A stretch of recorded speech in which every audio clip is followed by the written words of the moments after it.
I've done assessment. I've been walking around my class every day. I've checked in with every kid on a very regular basis. I know what they're getting out of the readings. I know what they're not getting out of the readings. I can see the quality of the projects from this kid versus that kid. Now you have to make a decision. Does your school use grading or not?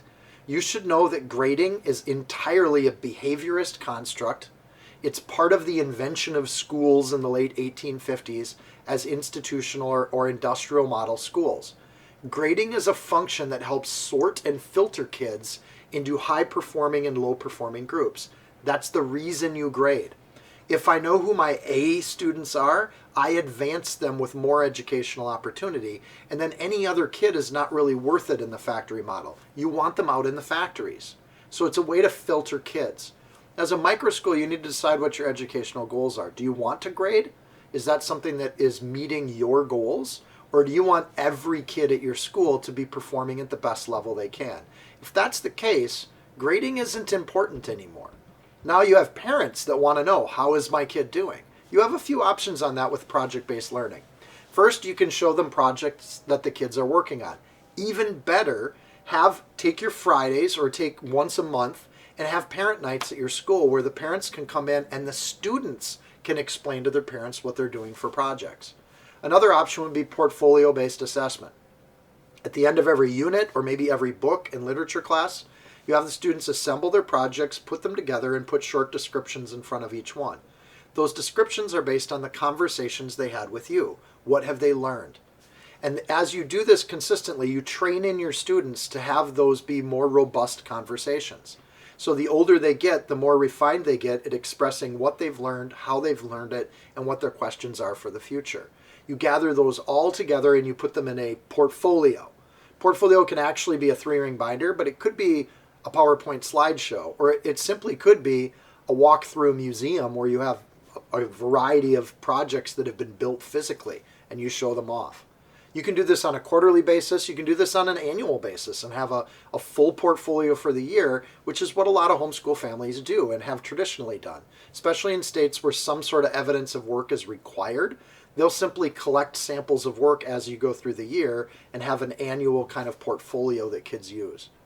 Here's another option here, and just to think about it, take those conversations and projects your students have worked on throughout the year, and instead of giving a letter grade or a number grade to it, give them a potential or next steps grade.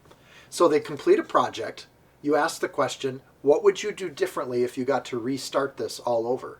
Or, how would you expand this project to be even better and even more professional next time you do it? The assessment then comes in how they answer that question. It's not just did they finish the project, it's how they would see that project as a learning mode to go on to the next level.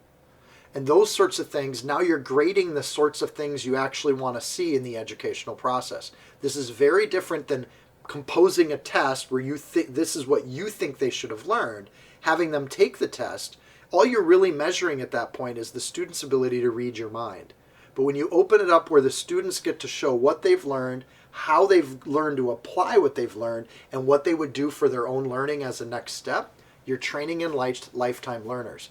That's simply better grading and better assessment. And it fits the goal of your micro school. You still have parents that say, I just want something that shows progress. Then show them progress. You have a 144-day course. Here's how many days have been completed. And your student has completed them adequately for our school. Now you have a percentage again. X number of days out of 144 equals whatever percentage it might be. And you can say the student has completed 70, 80, 90% of the course. And you can grade based on completion, not necessarily on arbitrary things that are usually knowledge-based instead of analysis-based, evaluation-based, synthesis-based. So grading is a strategic decision you make as a school and you make as a team. And doing it consistently amongst the teachers at the school becomes a very important part of establishing the school and who it is. And as you bring new teachers or new hires into the school, having that manifested in a way that you can explain that to new hires is going to be an important part of building your school. In a hybrid model, you may have a different setup. You might have teachers teaching on Monday, Wednesday, and parents teaching on Tuesday, Thursday. Okay, now how do we do this? How do we work together? Well, Portals is set up to work this way. Each of the lessons is numbered, day 1 through day 144.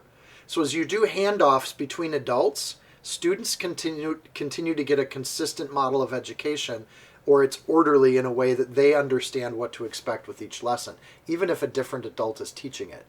So as the teachers might be doing lesson 8 and the next day the parents are doing lesson 9, you can easily hand things off between each other because you're all using the same database.